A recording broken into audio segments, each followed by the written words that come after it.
त्यामध्ये भारतीय book corporation दिल्लीद्वारे या ग्रंथाचे 2 भागात डॉक्टर पुष्पेंद्र कुमार, संस्कृत विभाग, दिल्ली विश्वविद्यालय दिल्ली यांच्याकडून प्रकाशन करण्यात आलेलं आहे।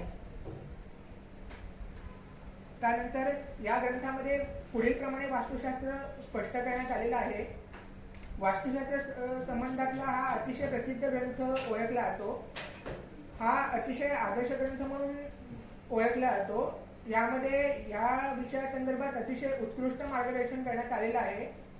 त्याचप्रमाणे प्रामुख्याने नगररचनाशास्त्राचाही यामध्ये समावेश करण्यात आलेला आहे। त्यामध्ये लक्षात घेण्याची बाब अशी आहे की यामध्ये 5 मूलभूतांचा विचार केलेला आहे आणि ही पुढील प्रमाणे आकाश, वायू, पृथ्वी, जल आणि अग्नी।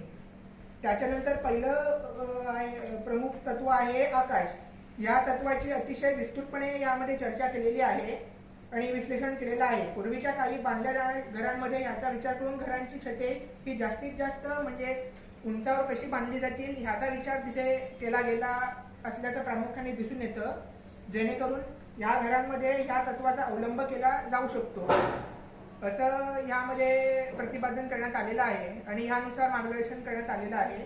त्याच्यानंतर दुसरा मुद्दा वायू, ह्याचा देखील भरपूर उहापोह यामध्ये करण्यात आलेला आहे।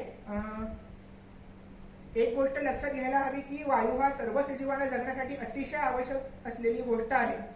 ह्याचा विचार करून घरांची रचना केली जात असल्याचं पूर्वीच्या काळी दिसून येतं। त्याप्रमाणे म्हणजे घरांमध्ये योग्य प्रकारे वारा आत येऊ शकेल अशा प्रकारे दारे आणि खिडक्या तयार केल्या जात, म्हणजे थोडक्यात एअर सस्पेन्शन याचा विचार त्यामध्ये केला जाईल, म्हणजे हवेशीर घरं कशी होतील याचा तिथे विचार केला जात असेल।